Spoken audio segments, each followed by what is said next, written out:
पाकिस्तान सबसे बड़ा ड्रामेबाज है, जिसने पहले तो पहलगाम में कायराना हरकत की, अब दुनिया के सामने कई नौटंकी कर रहा है। लेकिन जानते हैं कि पाकिस्तान ने यूएनएससी जाकर क्या किया है?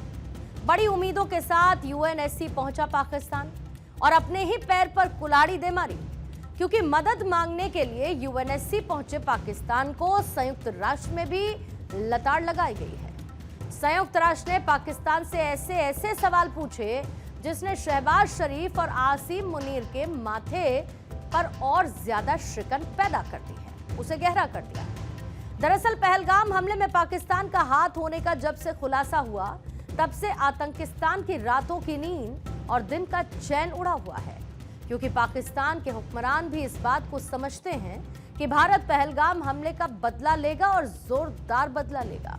और इसी डर में पाकिस्तान यूएनएससी जाके पहुंचा, लेकिन वहां पर भी पाकिस्तान की पोल कुछ इस तरीके से खुली, एक्सपोज हुआ। पाकिस्तान हमले के बाद पहलगाम हमले के बाद डरे हुए पाकिस्तान ने यूएनएससी में बंद कमरे के अंदर बैठक बुलाई, तो यूएनएससी ने बंद कमरे के अंदर ही पाकिस्तान से ये पूछ लिया कि क्या पहलगाम आतंकी हमले में लश्कर तैयबा का हाथ है या फिर नहीं है। इसके साथ ही इस बैठक में पाकिस्तान के उस झूठे दावे को भी खारिज कर दिया गया, जिसमें उसने ये कहा कि भारत ने पहलगाम में खुद आतंकी हमला कराया है। इसके अलावा पाकिस्तान को बैलिस्टिक मिसाइलों का परीक्षण, जिसको लेकर फटकार सुनने को मिली। यूनाइटेड नेशन सिक्योरिटी काउंसिल के कई सदस्यों ने बैलिस्टिक मिसाइल के परीक्षण को लेकर भी खासी नाराजगी जाहिर की और इसे पाकिस्तान की उकसावे वाली कार्रवाई बताया है। असल में पाकिस्तान ने सोमवार को 120 किलोमीटर की रेंज वाली फतेह मिसाइल का परीक्षण किया।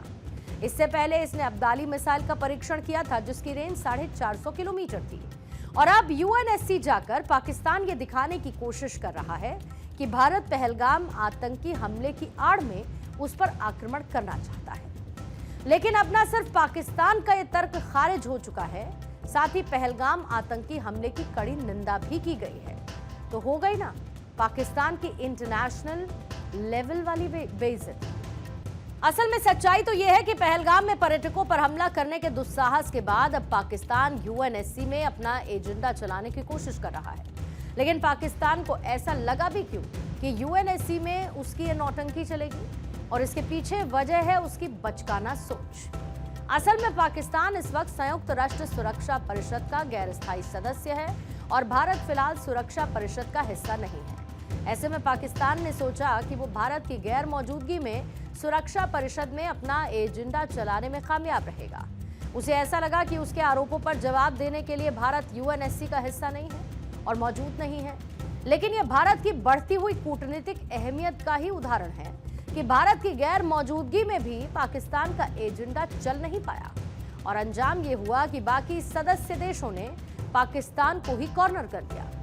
इतना तो साफ है कि भारत के खौफ से पाकिस्तान दुनिया भर में बिलबिलाता हुआ घूम रहा है।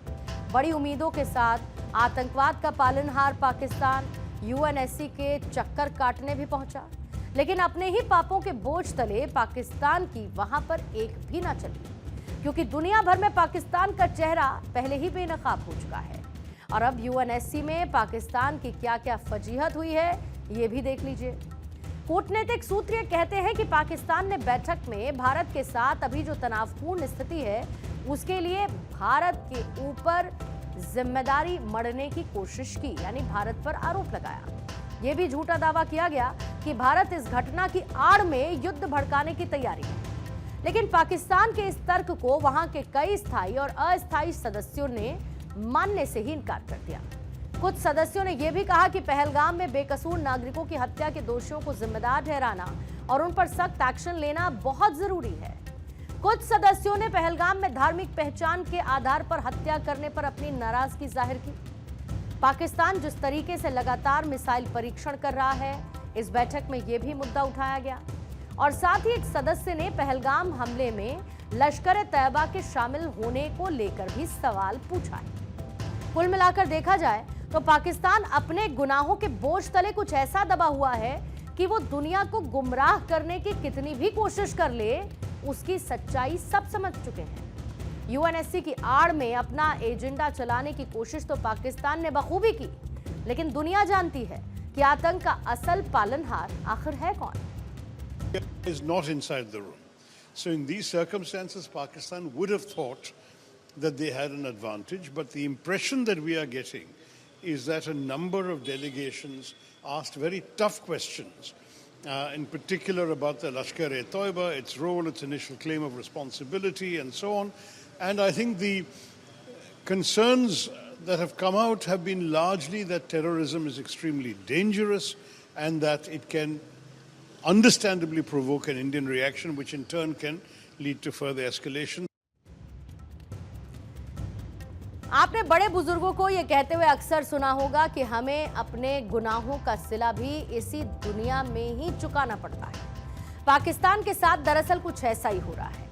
यूएनएससी में लगी हुई फटकार के बाद से अब पाकिस्तान के सामने ना कोई रास्ता बचा और ना ही कोई सहारा बचा। अपने जन्म के बाद से ही आतंक को पालने पोसने वाला ये आतंकिस्तान यूएनएससी में मदद की तलाश में पहुंचा तो, लेकिन बहुत पुरानी कहावत है कि बबूल के पेड़ बोने वाले को आम नहीं मिलता है। पाकिस्तान के साथ भी कुछ इसी तरीके की स्थिति है।